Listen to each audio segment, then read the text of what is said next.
By golly, it's amazing. It sounds like something you'd hear on the radio. Presenting the transcription feature. The Lucky Strike program starring Jack Benny with Mary Livingston, Phil Harris, Rochester Dennis Day, and yours truly, Don Wilson. It's 8:30 New York time. Time to wake up, America, and stump the expert. From Hollywood, it's time now for Johnny Dollar. Kraft presents The Great Gildersleeve. And now meet Dick Calmer as Boston Blackie.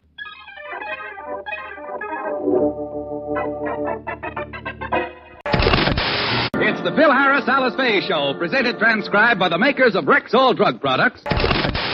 And now it's time to meet the men from the ministry.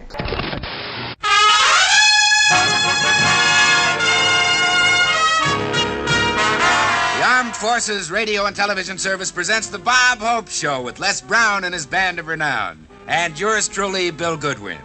And now here he is, Bob Hope.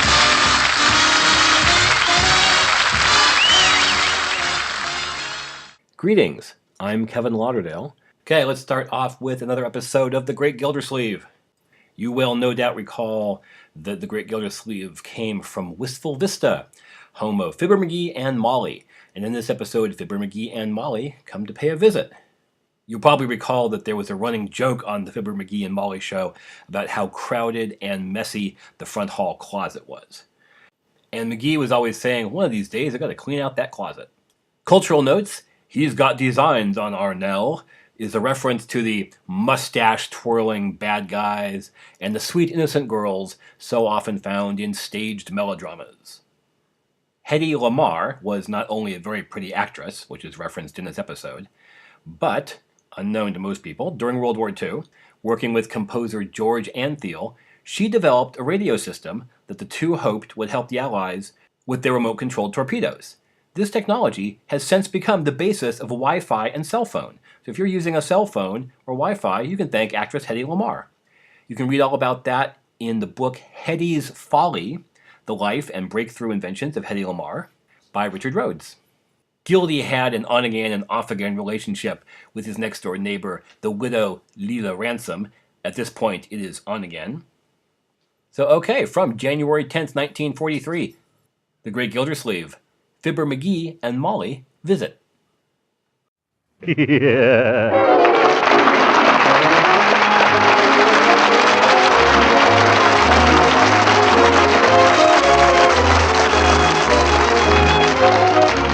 Kraft Cheese Company will also bring you Bing Crosby every Thursday night. Present each week at this time Harold Perry as The Great Gildersleeve, written by John Wheaton. We'll hear from The Great Gildersleeve in just a moment. Of course, most of you homemakers listening in know how deliciously good margarine can be today. But some of you may not have used margarine as a spread for bread for a good many years. Well, if that's the case, you're going to be pleasantly surprised when you taste Parquet margarine, the margarine that's made by Kraft. That's because Parquet margarine is really different from the margarines of a few years back. First, Parquet's flavor is pretty certain to please. It's so delicate and wholesome, so deliciously good. You'll be delighted with Parquet as a spread for bread or rolls, yes, and for baking and pan frying, too. Second, unlike old-time margarines, Parquet margarine is a reliable year-round source of vitamin A because every pound contains 9,000 units of this important vitamin. And besides, Parquet is an excellent energy food. So try economical Parquet margarine in your household and find out how extra good it is yourself. Just ask your food dealer for Parquet, P-A-R-K-A-Y, Parquet margarine made by Kraft.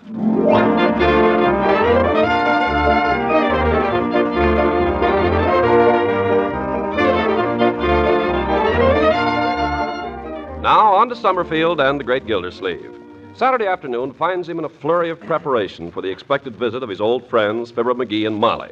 For hours, he's been running up and down stairs, issuing orders and countermanding them, and now he pauses to light a well-earned cigar and snatch a moment's respite from the labor of supervising Bertie. Well, Bertie, how do we stand? Has that roast of beef turned up yet? No, sir. I phoned the market, and they said the boy left with about a half hour ago. Maybe he's been hijacked. Yeah. Well, we'll give him a few more minutes. How about the sleeping arrangements? I did like Miss Marjorie said. I'm giving Miss McGee your room. That's right. And Mr. McGee gets the den. I hope he'll be comfortable. He doesn't have to be comfortable. That guy can sleep standing up. What about me? Where do I go? Well, you saw to get the sewing room, Mr. Gildersleeve. I knew it, the sewing room. I'll be on pins and needles all night. Oh, no, sir. I got you all fixed up snug there on Leroy's folding camp cot. Yeah, the last time I camped on that cot, it folded all right. You remember? Well, I got it fixed up now, Mr. Gildersleeve. I got it tied up with some string. Oh, fine. I'll sleep like a baby. Yes, sir. I'll bet I'll be asleep before my head hits the floor. Oh, Marjorie, is that you? It's me, Unc. Marge is coming. She's outside talking to some guy that brought her home from the plant. How was the movie? Bertie, take this book upstairs with you when you go, will you? Yes, sir. I saw a white cargo. It's about this guy. Oh, good. Put that book on the table next to the bed, Bertie. Mrs. McGee might want to read before she goes to sleep. It's about this guy goes to Africa, and he runs into Hedy Lamarr down there mooching around the jungle. Yep. So the heat begins to get him. Only I forgot to tell you, Walter Pigeon is there. He's running the camp. That's Mr. Miniver, only in this picture his name is Witzel. Oh, hello, my dear. Hello, Lord. Are they here yet? So Witzel says to this new guy... Not yet. Their train's due in about a half an hour. So Witzel says to this guy... Witzel, that's Walter Pigeon. Leroy, I haven't got time to listen to all that now. Well, you asked me how was the movie. I'll be more careful next time. You're early, Marjorie. I got a ride, so I didn't have to wait for the bus. We picked up Leroy just as he was coming out of the theater. Yeah, tell him who picked you up. Marjorie's got a new fella. Nobody picked me up. And I have not. That's no way to talk about your sister, young man. One of the men from the plant very kindly offered to drive me home, that's all. Who's on his way? Yeah, Mike, she calls him. That just happens to be his name. She's only been there working there a week, and already it's Mike. Hiya, Mike. Hiya, baby. Come on, now don't you listen to him. It's very nice, though, really. He works in the drafting department. Oh, well, that's fine. He's a draftsman, all right. If you ask me, he's got designs on our nail.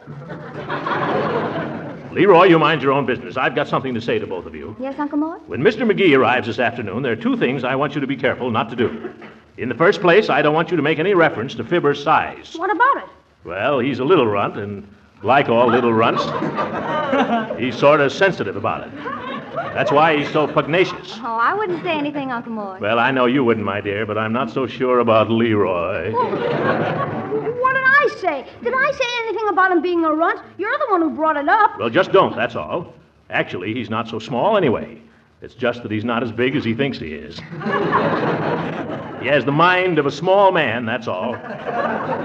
Always carrying a chip on his shoulder. Oh, we'll be careful, Uncle Mort. And another thing, and this applies to both of you. I'd rather you didn't say anything about my engagement to Mrs. Ransom. Oh, but the McGees are your friends, Uncle Mort. They'll be offended. We're not announcing the engagement just yet, my dear. We're keeping it a secret. Mrs. Ransom isn't. I heard her talking to Mrs. Pettibone down at the grocery. We're not announcing it to McGee, and that's final, Leroy. Because if I know McGee, he'll start making cracks. If he makes any cracks about Leela, I'll punch him in the nose. And if I do that, Molly will be upset, and if she's upset, it'll spoil the whole weekend. And that's what you get for inviting McGee anyway.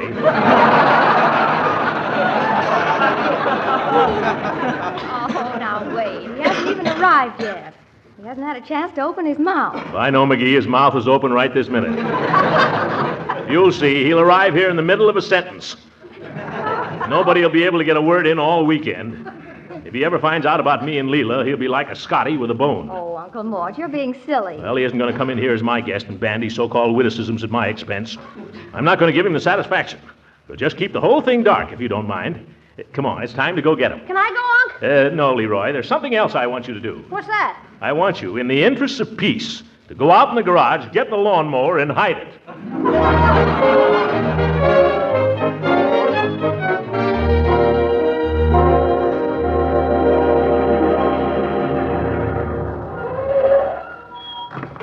Well, this is it, folks. It's no palace, but it's home to me. What do you think of it, Molly? Oh, it's a lovely place, Mr. Gildersleeve. Yeah, nice hunk of property you got here, Gildy. 100-foot front by 175 deep. Well, that ought to give you room to spread out. And I can see that you have. What was that, little chum? McGee, watch it. Hey, Throcky, who lives next door there? Next door? Oh, some woman. I forget her name. Mrs. Ransom. Oh, yes. Is that it? Yeah. She's a widow. Oh, so? Widow woman, eh? Give you much trouble? No. As a matter of fact... Marjorie, suppose you run in and ask Leroy to come out and help with the bags. That's a good girl. You know, I think nice neighbors make all the difference in the world. So do bad ones. We had one once who borrowed our lawnmower and kept it so long he finally had to leave town. And he took the lawnmower with him. McGee, if you come all the way to Summerfield to open up old wounds... You want me out? Oh, yes. Come here, my boy. Well, this must be little Leroy. Yes. Leroy, I want you to meet Mrs. McGee, a very dear friend of mine. How do you do? My, he's a fine-looking lad, Mr. Gildersleeve. Oh, and this is Mr. McGee. Hi, Bud. Gosh, I had no idea you were such a big kid. Gosh, I had no idea you were so big either. What do you mean by that? Well, you're not such a little runt. Unc told me that... Leroy! I'm just building him up, Well, cut it out. Never mind him, Leroy. If you eat your oatmeal and cod liver oil regularly, someday you may be as big and fat as your uncle. Are you kidding? None of your impudence, young man. Now, Gildersleeve, the boy meant no harm. He's plainly the victim of an unfortunate environment, that's all. Well, let's go inside, shall we, where the environment is warmer. Oh, yes, by all means. Leroy, you go get the bags out of the car. By George, I tell you folks, it's wonderful to have you here. This is just like old times. Oh, it's good to be here, Mr. Gildersleeve. Yeah. Let me take your coat, Mrs. McGee. Oh, thank you. Where'll I put mine, Trocky? Well, I'll take it. Just hang it up here in the hall closet. McGee, What, Molly? you see that closet? That's what I mean.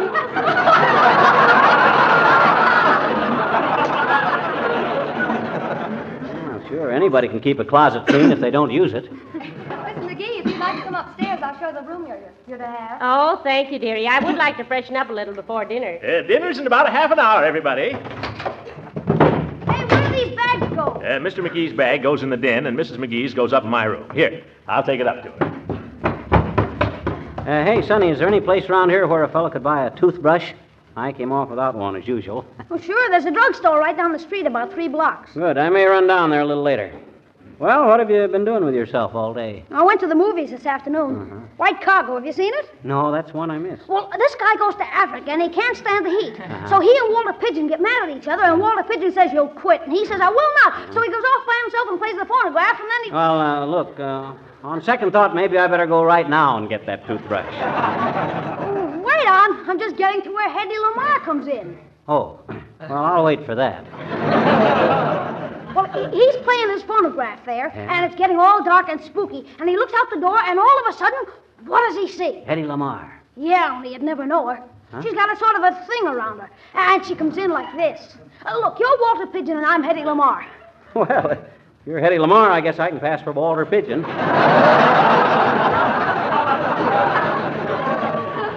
Shoot the plot to me, Tot.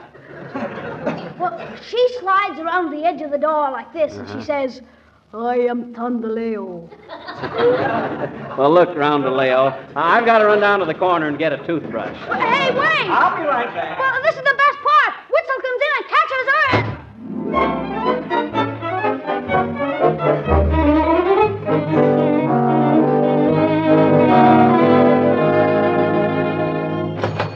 Good night, Mr. Peavy. Good night.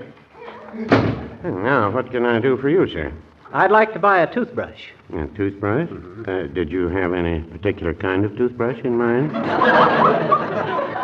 Yes, something I could brush my teeth with.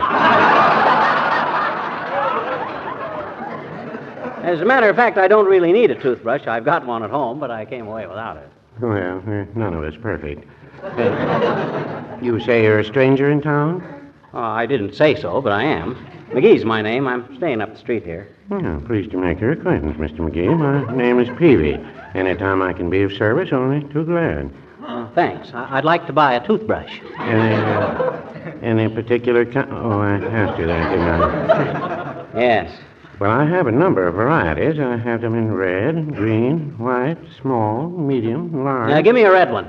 And then they come in the nylon bristle, the exton bristle, the proton bristle, and the just plain bristle. Look, Bud, I just want a toothbrush. I want to brush my teeth. Well, here's a nice brush. I'll take that one. Well, I don't want you to feel I'm high-pressuring you. It's just... Wrap it up. Yes, sir. Will there be anything else? No, that's... Oh, wait a minute. Seems to me Molly did mention something. Oh, I know. We're spending the weekend with a fellow up the street here, and I'd like to get a little something for him as a gift. What type of gentleman is he? Oh, he's a big, fat blowhard. Doesn't do much of anything but eat, sleep, and brag. I've got something here that I think Mr. Gildersleeve would like. Oh.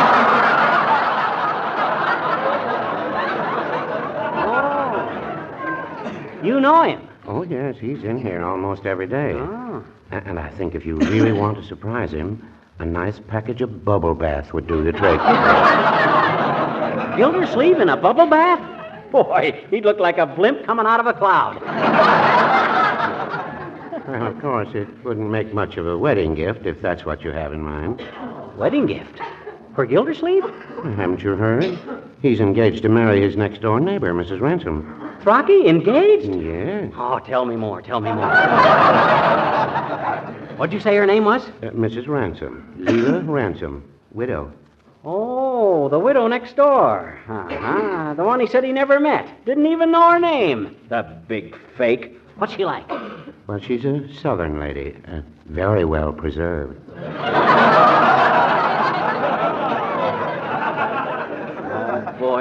Oh, boy. Let me at him. Here, what do I owe you? That'll be 77 cents. Cheapest toothbrush I ever bought. Well, so long, Bud, and many thanks.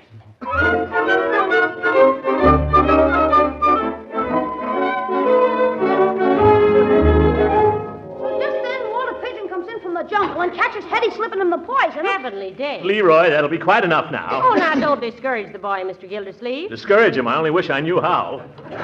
Hi, folks. McGee, where on earth have you been? Oh, just down the corner.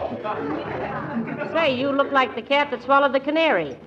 Do you know that you've kept dinner waiting 15 minutes? Oh, that's perfectly all right. Leroy, run out and tell Bertie she can serve at any time now, will you? McGee, have you washed? McGee, what's got into you? Yes, what are you looking at?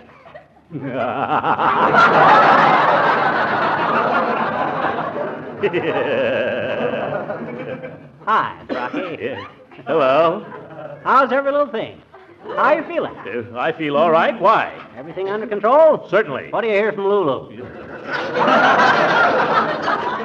Lulu? Who's Lulu? McGee, what on earth are you talking? When are we going to meet her, Rocky? Meet who? The Queen of Sheba, Scarlett O'Hara. That widow you're going to marry. Oh! Mary? Mr. Gildersleeve? Leroy? Honest, Unc, I didn't say a thing. Marjorie? Not a peep, Uncle Mort, I swear. If you knew Lulu like I know. Her name is not Lulu. No? No, it's Leela. Leela. Lee is in leave her out of this, and La is in lots of people get a punch in the nose. That's just what you're going to get if you ever so much as... Why, you big bumbling balloon. Come over here and I'll let the air out. You muscle-bound midget. McGee! Dinner! Saved by the bell.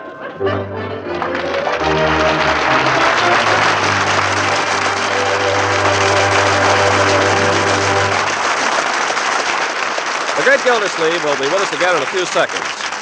You know, especially in times like these, it's smart to be economical. But when it comes to food buying, it's important to be wisely economical. To be sure that the economy foods you buy fulfill the requirements of good nutrition. Now, one food that's both economical and highly nutritious is wholesome Parquet margarine, the delicious spread for bread made by Kraft. Parquet margarine, you know, is one of the kinds of foods recommended in our government's nutrition food rules. That's because Parquet is so nourishing, having both food energy and important vitamin A. And what's more, Parquet helps provide these essential food elements in so many ways. It's a delicious spread for bread or toast or rolls. It's a tasty seasoning for hot vegetables. It's a real flavor shortening for baking, and it's grand for pan frying, too.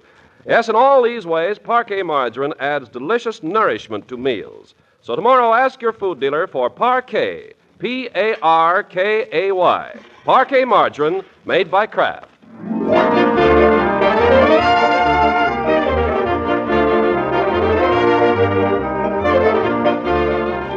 And now, what of the Great Gildersleeve? Well, it's Sunday morning, and the great man has come down to enjoy his usual outsized Sunday breakfast. He walks into the dining room, sniffing the air like a bird dog on a hot scent. That's funny. The stuff must be here, but I can't smell it. Bertie, Yes, Mr. Gildersleeve? where's breakfast? Why, Mr. Gildersleeve, Miss Marjorie told me y'all would wait until Mr. and Miss McGee came down. I never heard of such a thing. Marjorie! For goodness sake, Uncle Mort, now be quiet. Think of our guests. I am thinking of them. I'm thinking, why don't they get up? Oh, the idea. Anyone would think you hadn't eaten for a month. That's exactly the way I feel. And when I think of that little termite McGee, probably lying up there in bed right now, just on purpose to keep me from my breakfast. Who's that? I'll go. Well, good morning, Judge. Oh, Hooker, come right in. I'm glad to see you. I can't stay, but I've heard the news from Leela Ransom, and as your ex-rival, I simply wish to tender my congratulations. Oh, thank you, Judge. After thinking it over, Throckmorton, I feel sure that Leela's heart has guided her to the right choice. Oh, you think so, eh? Well, I hope so. By the way, I'm giving a little party for Leela this afternoon. I hope you can come, Horace. I'd love to. I hope you'll make Leela very happy, Gildy. Well, I'll try. Fine. Throckmorton, Yeah? have you given Leela any kind of token? Token? Well, as a symbol of your plighted troth. It's customary, you know, to give the lady Hooker, are you trying to peddle a second-hand engagement ring? No, certainly not. Then what are you talking about? It's not second-hand. Leela's never even seen it. This ring has never encircled a human finger. And why don't you take it back to the jeweler? Well, for sentimental reasons, I wanted you to have it. Besides, I had Leela's name put on it. Oh, well, what'd you pay for it? $75. I'll give you 50. It's robbery, but I'll take it. Well, I want to see it first. Well, here it is. Oh, that's quite a flash. Wait a minute. What's this inside of it, this inscription? Oh, yes. To Leela from Cuddles. No, I forgot to mention that. Hooker, did Leela Ransom ever call you Cuddles? No, Gildy, but I just hope she'd learn to. Well, obviously the ring is of no use to me, but I'll give you $25 for it. $25? $25, Judge. Take it or leave it. I'll take it. But what are you going to do about the inscription? Well, if I play my cards right, she might learn to call me Cuddles.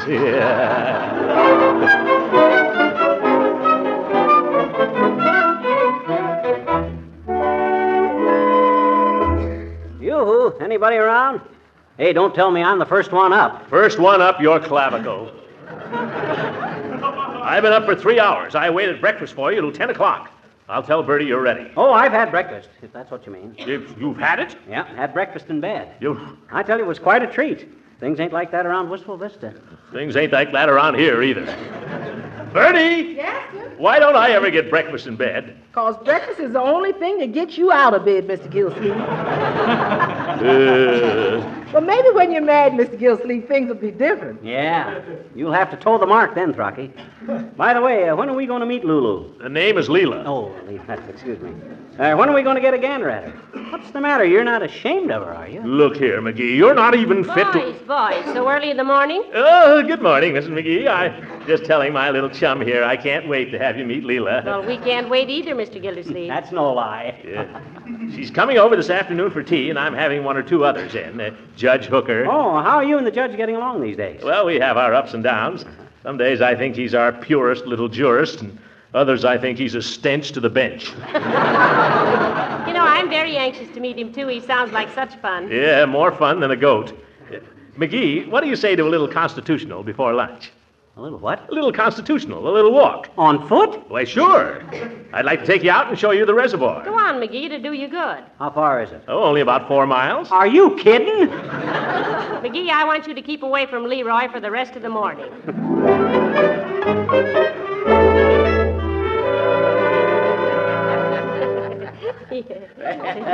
Well, this is quite an occasion, Everybody here now but the guest of honor. Where's Leela, Gildy? Leela? Oh, she'll be along any minute, Judge. You know, Judge, I've heard a lot about you from our friend Gildersleeve here. Have you? I've heard a lot about you, too, Mr. McGee. Well, I'll tell you what he said about you if you'll tell me what he said about me. McGee, you're a guest here. I've never said anything behind your back, little chum, that I haven't said to your face. Oh, so that's the way you talk about me behind my back. Oh, wait a minute, folks. That must be Leela. I'll go, Uncle. Hey, never mind, Leroy. I'll open it. Don't bother, Uncle. Leroy, you hurt me. Okay. You know, I can't wait to meet her. Just think, McGee. Mr. Gildersleeve in love.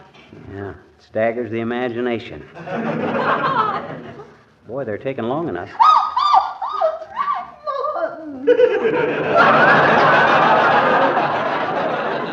Well, wonder what's going on out there. McGee, you stay right here. No, I just thought maybe he needed some help. He doesn't need any help. Okay. Quiet, here they come. Hey, looks like Gildy done all right for himself. Wonder what he used for bait.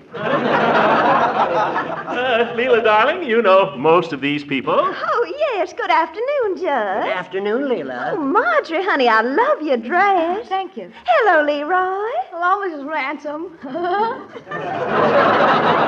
Leroy, my dear, I want you to meet some old friends of mine. We're not that old. Mr. and Mrs. McGee from Wistful Vista.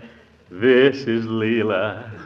Oh, I'm just thrilled to meet y'all. Throckmorton's told me so much about you. I reckon you must think I'm just terrible carrying him off like this. Dearie, I think it's the finest thing that ever happened to him. And I want to be the first to congratulate you. Thank you. Isn't that nice? Well, McGee, aren't you going to congratulate Leela? Why should I congratulate her? It's Gildersleeve that ought to be congratulated. Oh, you're just sweet-talking me now, Mr. McGee. Oh, shucks, sis. Just call me Fibber. Mr. Gildersleeve, excuse me. Could you come out in the kitchen for a minute? Oh, certainly, Bertie. Will you excuse me, folks? Go right on talking. What's wrong now, Bertie? You know, I just can't get over Mr. Gildersleeve after all the years we've known him falling in love. Tell us, dearie, now that it's all over, how did he propose to you? Yeah, did he get down on his knees? And if he did, who helped him up? McGee. Now, this is just between us women. Well, it was terribly romantic and all. It was in the evening, and he came with a beautiful bunch of roses. Oh, sure. You hear that, dearie? Roses he brought her. What's the matter? I bought you some roses a couple of anniversaries ago. Well, I just wanted you to make a note of it. Oh. Go on, dear. Well, I remember I just happened to be wearing a gown that he particularly liked, a flowered chiffon, very tight through here with a long flowing skirt. I'd been planning to spend the evening with a good book. Go on, you'll get plenty of time for that later. Well, we were standing there together arranging the flowers, and all of a sudden, right out of the blue, he said, well, I don't know that he'd like me telling you, but he said, what would you do if I was to steal a little kiss? Oh, my God. Is that corny? Keep out of this, McGee. You don't understand. And then what? Well, naturally, I tried my utmost to discourage him, but seemed like he just refused to take no for an answer. Oh, not only that, he started to chase me around the room. Throckmorton, I couldn't understand it. Look, Leela, when did you first begin to suspect that something was cooking?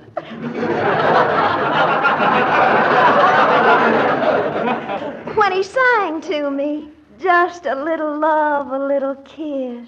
Just a little love.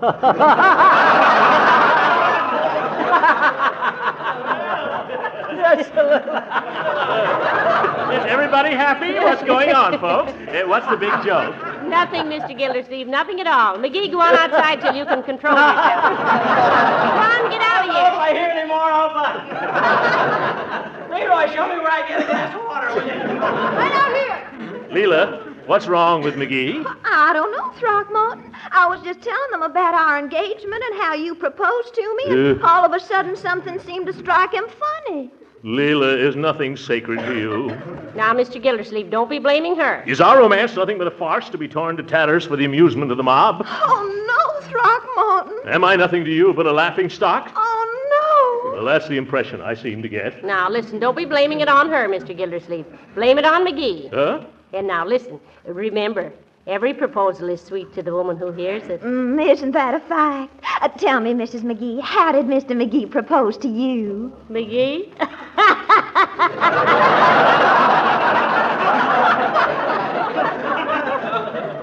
Well, dearie, McGee proposed in a leaky canoe. Yeah. Yes? Which he had to paddle with his mandolin because he lost the paddle. Oh, really? Yes. And the song he sang to me was Pretty Red Wings. Yeah, Pretty Red Wings. Hey, this Summerfield water tastes a little funny, doesn't it, Gildy? It does not. You can say what you want to about me, McGee, but Summerfield has the finest water in the country. McGee, stop picking fights. You've made enough trouble already. Who's picking fights? I just made a simple observation, that's all. Well, you're a bad boy. Come over here. What you want? I want you to apologize to Mr. Gildersleeve. Go on, tell him you're sorry you hurt his feelings. Okay. Throcky, old chum, I'm sorry. Well, that's all right, McGee. I know you're sensitive, and it's only natural. And I want to take this opportunity to say that where you're concerned, old chum, there's only one thing in this world I want. Oh, what's that? Just a little love, a All right, McGee. All the moon shines tonight on pretty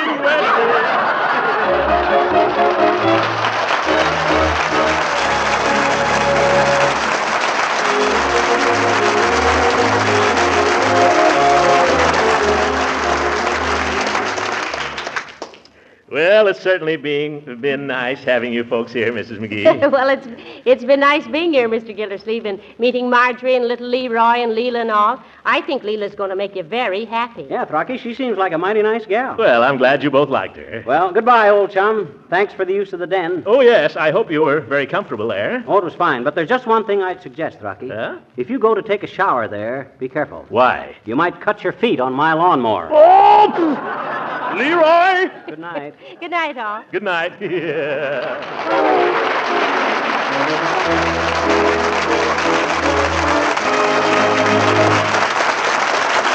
McGee and Molly appeared on this program through the courtesy of the makers of Johnson's Wax. Original music was composed and conducted by Billy Mills. This is Ken Carpenter speaking for the makers of Kraft Cheese and inviting you to listen in again next week for the further adventures of the Great Gildersleeve.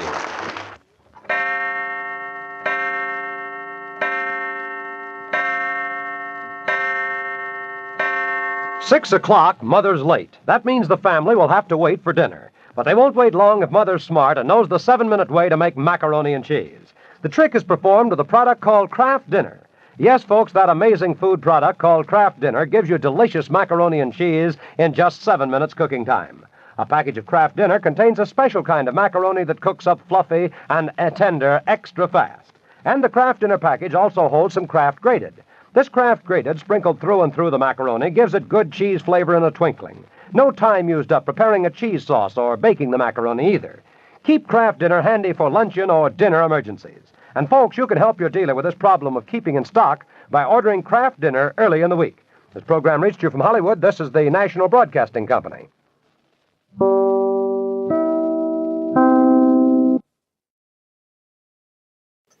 I don't have any notes for our drama. It is another episode of that great science fiction anthology show, X-1. This story is The Last Martian, based on the story of the same name by Fredric Brown. It first appeared in the October 1950 issue of Galaxy magazine, which was that magazine's very first issue. From August 7th, 1956, X-1, The Last Martian. In just a moment, X-1, but first... Now, there's a melody you'll recognize, Opus number 1 in the inimitable Dorsey style. Then there'll be lots more of your favorite tunes, old and new, on NBC Bandstand all this week. The Dorsey brothers will appear in person, and you'll also enjoy some of the sweetest music this side of heaven by Guy Lombardo and the Royal Canadians. Wayne King and Freddie Martin come along, too, together with bright personalities like Bert Parks and Johnny Mercer. It's wonderful live music weekday mornings with NBC Bandstand. Now stay tuned for X-1 on NBC.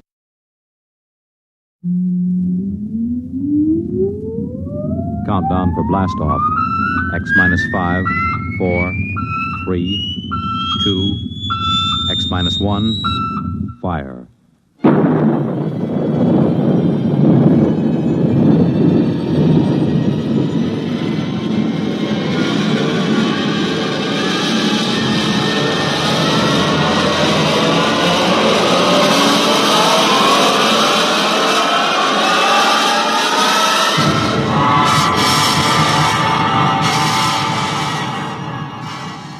From the far horizons of the unknown come transcribed tales of new dimensions in time and space.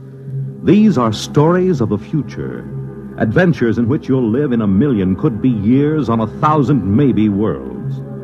The National Broadcasting Company, in cooperation with Galaxy Science Fiction Magazine, presents X-1.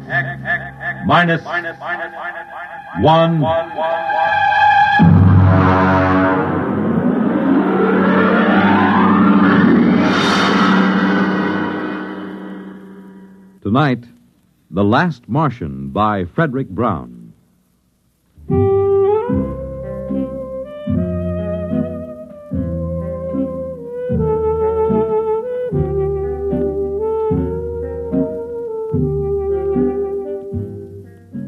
was like any evening, but duller than most.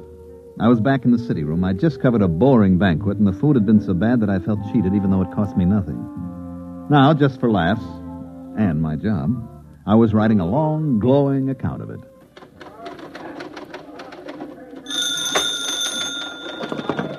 City desk, Corrigan. Yeah? You what? Mm-hmm. Yeah, sure, why not? Okay, Barney. Yeah. Bill. Yeah? You finished typing that banquet story yet? Finish it, huh? 30. Okay. You know Barney Welch, don't you? Barney's bar? Of course I know him. I know you know him. It's just a rhetorical question. What about him? He just phoned. So?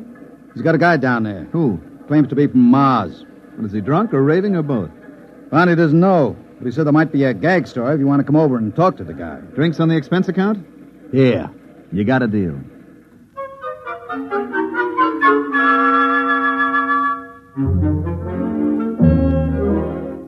There wasn't a Trib reporter who didn't know Barney well enough to borrow money from him. I made for the bar like a St. Bernard makes for a fallen traveler and ordered a quick one with water on the side.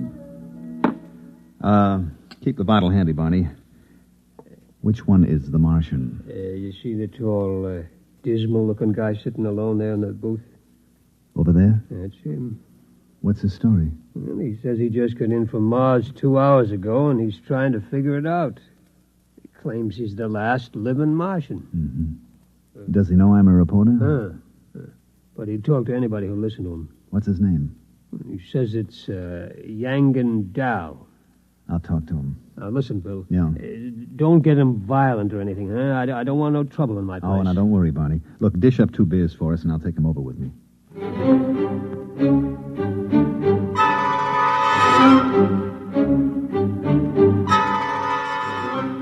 Barney drew 2 beers and cut off the heads. He rang up 60 cents, gave me my change, and I went over to the Martian. Mr. Dow? Yes? You mind if I sit down? Help yourself. It's a free country. I brought you beer. Barney, the bartender, told me something about your problem. Oh? Thanks for the beer. Drink up. Well, I suppose you think I'm out of my mind, but, well, maybe you'll be right. The bartender probably thinks I've flipped my lid. Listen, are you a doctor? Nope. Do you think I'm insane? I'm not a doctor, and I haven't even heard your story yet. How can I tell? Okay, I'll tell you. I'll tell you everything that happened. Then you tell me if you think I'm all right. 2 hours ago, I was on Mars. 2 hours? How did you get here? I don't know. That's the horrible thing. All I know is that the others were dead. All of them? How do you know? I saw them. I saw their bodies in the street. It was awful. Now, wait a minute. You mean you're the last one? The last Martian? Yes. Well, it's a little hard to believe. Listen, I was there. I was in this room in the city of Scar. I don't know why I was there, but I was. I was locked in. Then I got hungry, and there was nobody to bring me food. So I worked a stone out of the floor and started digging. It took 3 days. When I got out and reached the street, everyone was dead, lying in the open. What did you do? I took a Targan, an energy plane, and flew it to Xandar. Xandar is the biggest city, the capital. Every place, it was the same. Hundreds of thousands of bodies lying in the fields, the streets, as if everyone had died at the exact same instant. At Xandar, in the stadium. I'm listening. In the stadium, there were 100,000 of them. As if they'd come there specially to die together. I landed my ship there. In the stadium? Yes. I see. Well, there, in the stadium, they had built some sort of platform. On it was a column made of copper. Copper is a rare metal on Mars. And there was a push button. Where? In the copper column. Oh. and there was a Martian in a blue robe, a priest, right under the button. It was as though he'd pushed the button and died. And everybody else had died with him. Except you. Yes. All except me. And then? And then I was on a Madison Avenue bus, riding to work, here in New York. Oh, now wait a minute. Listen, I know you don't believe me.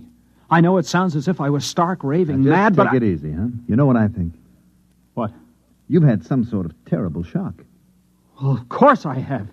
There were 3 million of us, all dead. I don't mean that kind of shock. Of course, it was a dying world anyway. We didn't have more than 2 generations left. It was the krill. What was the krill? The disease. It reduced us to 1/30th of our population in 2 centuries. These 3 million, then, they died of the krill? No. The krill kills slowly. These people died like that, with a push of a button. Well, why didn't they escape? We tried to develop space travel, but we couldn't. We couldn't even reach Deimos or Phobos. Where are they? Our moons. Oh, I don't know too much about this stuff. It was horrible. Mm-hmm. Can I ask you a question, Mr. Down? Anything you like. Well, if the Martians didn't develop space travel, how do you think you got here in New York City? I don't know. It's driving me wild. I'm Yangan Dal, a Martian. And I'm here, in the body of an Earthman. The body of an Earthman? Of course. You don't think Martians look exactly like humans, do you? I'm 3 feet tall, weigh what would be 20 pounds here on Earth. I have 4 arms and 6 fingers on each hand.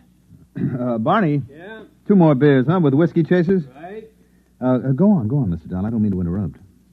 It frightens me. Oh, I can understand that. Your drinks. You want some help? Thanks, Barney. Drink up, Mr. Dow. Thank you. By the way, who is this Earthman whose body you've got? Its name is Howard Wilcox. Howard Wilcox, huh? I'll just write that down. Address? It's in the wallet. 45 Amber Court. Mm-hmm. This Howard Wilcox whose body you're in, does he have a family? It is married to a female of this species, yes. Well, have you been home? No. Then how do you know? I have all of its memories. I can do everything it could do. I know everything it knows. Oh, I see. I even have its tastes. Beer, for instance? Yes. Mm-hmm. You have a job? At the Humber Lamp Company, 34th Street. Well, maybe you ought to call your wife. No, It frightens me. Why?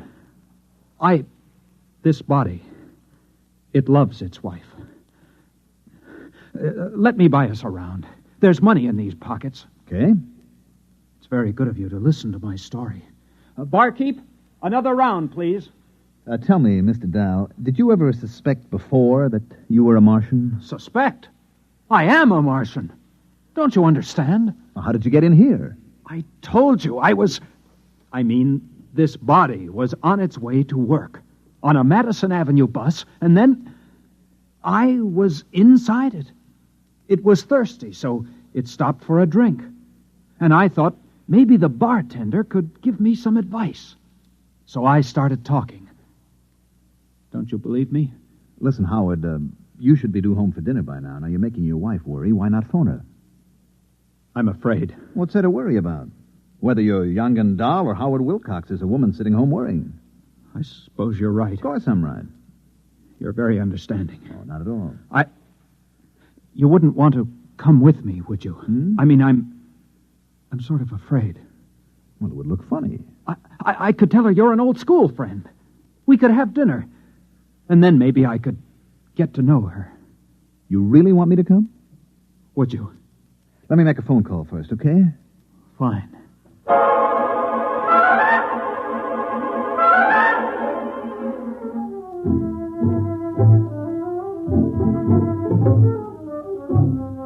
I rang up the Tribune and got Cargan at the city desk.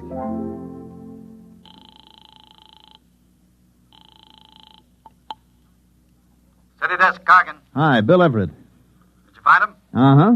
Well, There's something strange about this guy. you think he's insane? I don't know. What do you mean you don't know? Is he or isn't he? Well, he's got the whole story so perfectly organized, he might even convince somebody it's true. He remembers every detail. What do you figure you're going to do? Well, I'm going home with him. I'm going to meet his wife and observe them. How many drinks have you had? Oh, I'm sober. Don't worry. Me worry. Look, maybe you better come back here and I'll let Vincent handle this stuff. No, that isn't necessary. Just let me tag along a while. Okay. But if you want help, yell and I'll send Vincent. I will. Don't worry. What's this guy's name? Howard Wilcox. Address. 45 Amber Court. Okay. Oh, and Bill, Yes? just remember one thing. What's that? You could be playing with dynamite. Watch your step.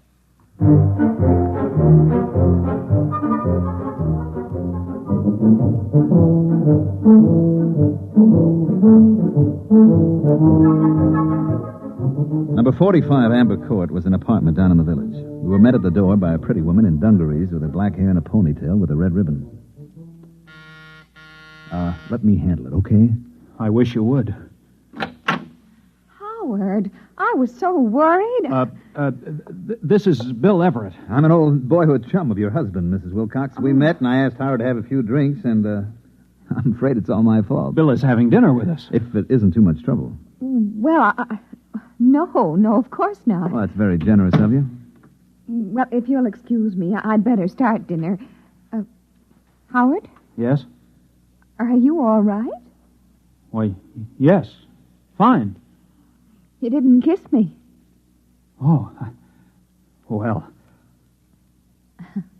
That's better. That's the first time in 11 years Howard hasn't kissed me when he came home. Well, we stopped and had a few drinks. It was all my fault, really. Look, just make yourself comfortable. I won't be long. Do you think she suspects? Of course not. I'll have to tell her. You want to wind up in an institution? No, but I can't keep up this pretense. Just set your mind to it. Now, after a while, it'll become natural. You'll forget that you ever were a Martian. You do believe me, then, about being a Martian? Of course. Oh, that's good to know. Now, look, whatever you do, don't tell your wife. It would ruin her life. I'll try not to tell her. Try very hard. Now, don't tell anybody. You and the bartender know, of course. Well, we'll keep it quiet. Don't worry. Good. Do you think you can carry it off? I'll try. Good boy. Now, tell you what. If you get into any kind of trouble, I mean, if you just have to talk to somebody about it, give me a call, Here, at this number. Now, if I'm not in, you leave a message with my boss. His name is Cargan. Cargan. You promise? I promise. Fine. You're very kind. This body... I've never met anybody so kind here on Earth. Forget it. Well, what have you two been discussing so secretly? Just business. Oh, I'm sorry about being late, dear. Well, you might have phoned. After all, you were only a few blocks from the house. It isn't as if you were on Mars or someplace.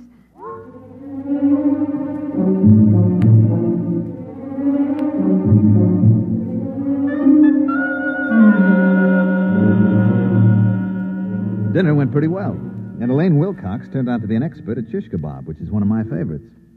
After dinner, I still had a couple of hours to put in at the paper, so I went back. Cargan came over to me right away. Well? Well? Is he or isn't he? He's a Martian, all right. No question about that. You're very funny. I have my moments. Would you mind telling me exactly where you've been for 3 hours? And what you've been doing? I talked to Yangan Dao. That's his Martian name. Then we had dinner at his home. Very nice. Shish kebab. What about the story? Oh, yeah, the story. Well, it seems that he was locked in a room in the city of Scar. And he got out and saw all the dead bodies of the entire Martian population. Then he flew to the capital and saw a button that a priest had pressed, and the next thing he knew, he was inside an Earthman named Howard Wilcox riding a Madison Avenue bus. Want me to write it up? Is that all you've got to tell me? That's all. Listen, this guy's going to be perfectly all right as soon as he gets used to the idea that he's Howard Wilcox. He is, I suppose you're a qualified psychiatrist? Well, I'm qualified to judge this. I'd better send Vincent over there. There's no need for that. I have a distinct feeling you've let your emotions get into the act. Well, what's wrong with emotions? They don't belong in this business. Look, Cargan, this is a decent enough guy. He's a little bewildered, maybe. Now, why not let him live out his life in peace? He may be dangerous. Don't you trust my judgment? We can't afford to pass up anything important. Oh, you're exaggerating. Maybe. Vincent. Yes, Mr. Cargan. I want you to do a follow-up on a story that Bill has started. A man named Howard Wilcox who thinks he's a Martian. Oh? Bill has the address. Now, if anything happens to this guy, there are liable to be questions. And accusations. Vincent can handle that end of it. You want the full treatment on this story, Mr. Cargan? If you think the man is a menace, give him the full treatment. Okay, Mr. Cargan.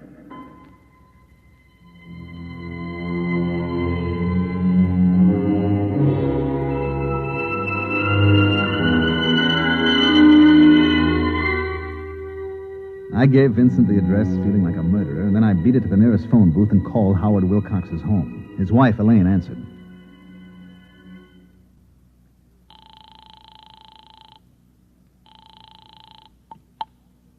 Yes? Well, Mrs. Wilcox, this is Bill Everett again. Oh, did you forget something? No, I have something to tell you, and it may sound a little weird, but bear with me. Oh, what is it? A man from my newspaper is coming over. His name is Vincent. Now, he's a big, ugly man with a scar on his lip. He's coming over here? He's on his way now. Well, what for? Well, that's the part you aren't going to believe, Mrs. Wilcox. Well, try me and see. He's going to murder your husband. I'm afraid I didn't hear you. I said he's coming over to murder your husband. You and Howard did do quite a bit of drinking. I'm trying to do you a favor. Now listen to me. I'm listening. Send him away. Tell him Howard had to leave town. Do you hear me? I hear you, but really... Please, Mrs. Wilcox, if your husband means anything to you. Well, of course he does, but why not call the police? They'll laugh at you. I'm coming right over. I'll explain when I get there. And remember, your husband's life depends on this.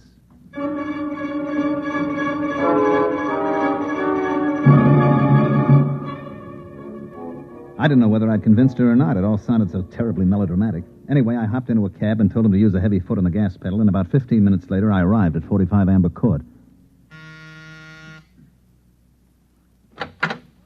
Oh, it's you. Was Vincent here? There was a man here from the Tribune, yes. Did you do as I told you? Well, I got Howard out of the house. I sent him out for some mozzarella cheese and gave him a couple of places that don't carry it. What'd Vincent say? I told him Howard wouldn't be back in town till tomorrow. He said he'd be back. Did he say what he wanted? Just that he had some good news for my husband. Some good news. May I come in? I wish you would. I want to know what this is all about. Sit down. Mm-hmm. Now, would you mind explaining? You won't believe me. You keep saying that. Okay, Mrs. Wilcox. Your husband, Howard, is a Martian. A Martian? That's right. I see. And when did you discover this about my husband? This morning. Would you mind telling me just when he arrived? From Mars, that is. This morning. You don't say.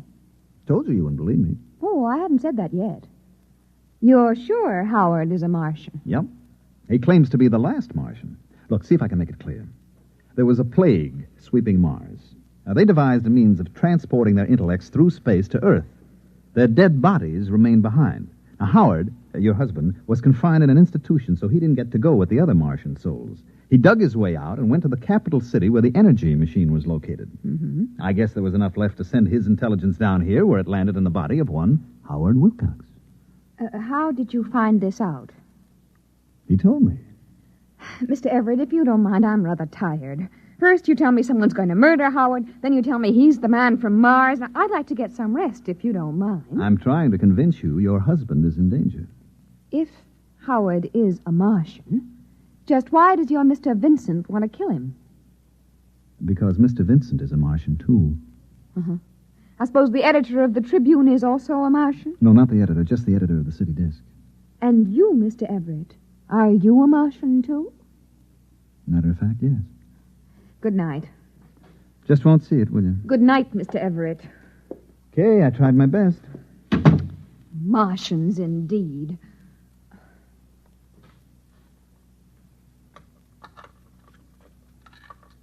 Oh, Howard, thank heavens. I couldn't get the mozzarella. It doesn't matter. Tell me, Howard, are you a Martian? What? Why, yes. How did you know? Oh, woman's intuition. It's terribly late, dear. Let's turn in. No, not yet. I want to know how you knew I was a Martian. Howard, please, I've had just about enough of this nonsense today. It isn't nonsense to me. Only this morning I was Yang Gandal, a Martian. Now I'm in the body of your husband.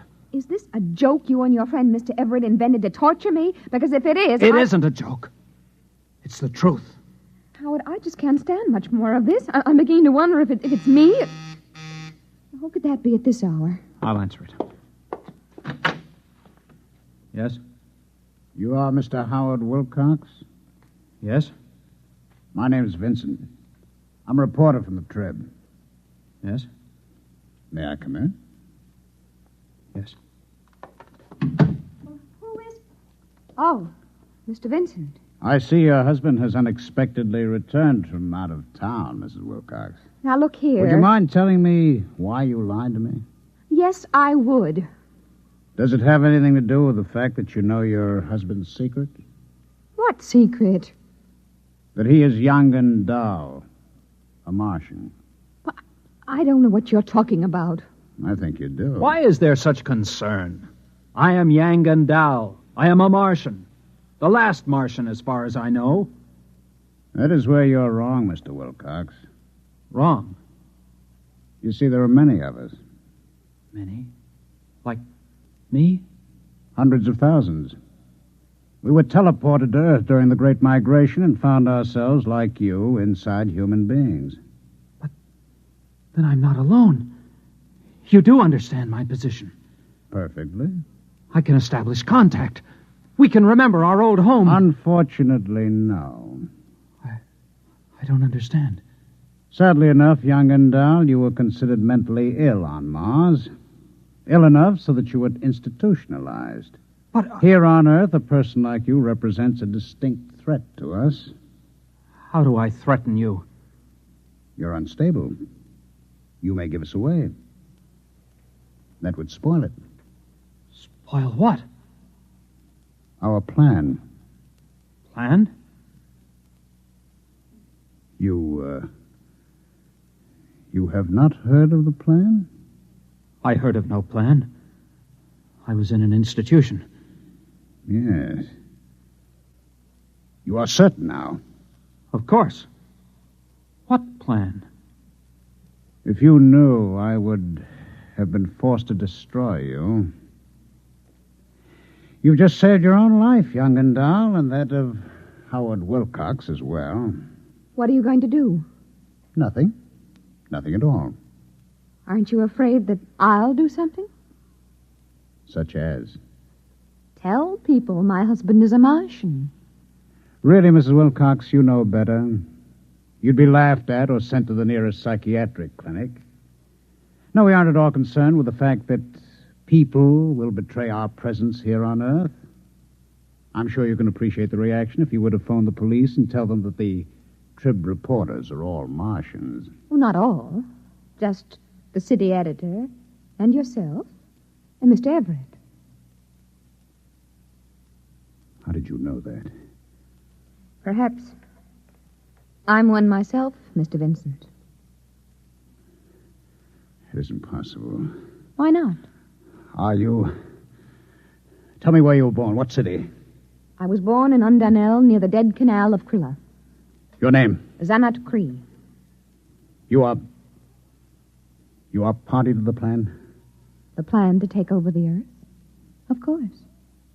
Your husband, young and dull. Why did you not inform him? For the same reason you did not. He is unstable. But there is no need to worry. I will care for him. Amazing.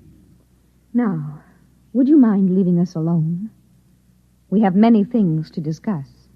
Of course. Amazing. Positively amazing.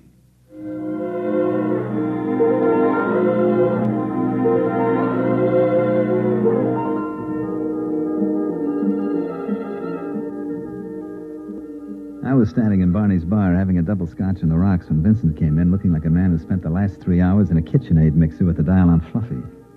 He came over and ordered without so much as look at me. Here it is, Mr. Vincent. Thanks. You okay? Sure. By the way, did you fellas take care of that crackpot who was in here this afternoon, the one who thought he was a Martian? Sure. Just a drunk, huh? Yeah, that's right. Wouldn't you say so, Bill? Oh, definitely. Well, here's to you, Barney. Sometimes you can't tell the Martians from the Earthmen. You know? It's getting to be that way, Mr. Vincent. Right, Bill? That's right, Barney. Integration. That's what it is.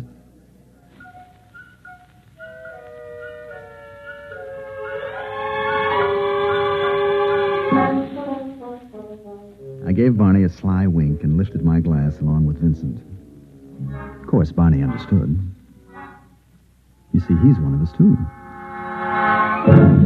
You have just heard X-1, presented by the National Broadcasting Company in cooperation with Galaxy Science Fiction Magazine, which this month features Alan Cogan's story, Nothing But the Best, which tells about a strange mix-up in time and place. Galaxy Magazine, on your newsstand today. Tonight, by Transcription, X-1 has brought you The Last Martian, a story from the pages of Galaxy written by Fredric Brown and adapted for radio by George Lefferts. Featured in the cast were Mandel Kramer, Elliot Reed, Santos Ortega, Ralph Bell, John McGovern, and Patricia Wheel. Your announcer, Fred Collins. X-1 was directed by Daniel Sutter and is an NBC Radio Network production.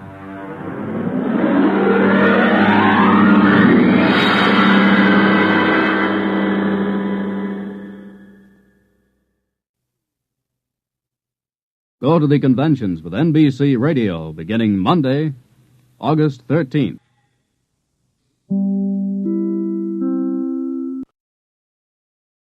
That's your old-time radio fix for this week. I hope you enjoyed yourselves. Be sure to subscribe to The Chronic Rift on iTunes or visit us frequently at chronicrift.com.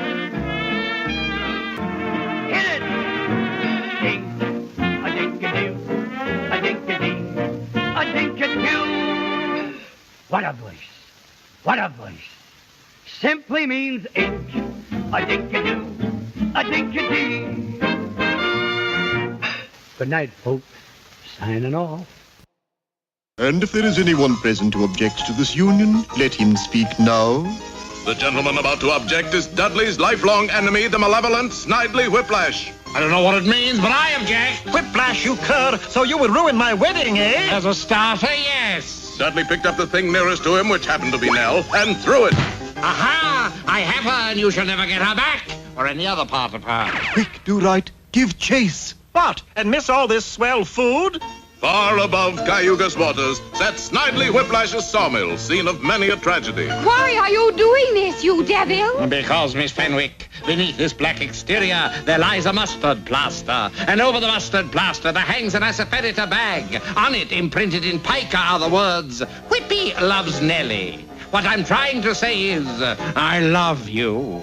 Well, let's say I like you a lot. But I despise you. You won't be mine? Never. Well, if I can't have you, neither can do right. He tied Nell to a log, pulled a lever, and started her on her way to the teeth of a giant saw. Fortunately, the conveyor belt was in need of oiling, and the trip was a slow one.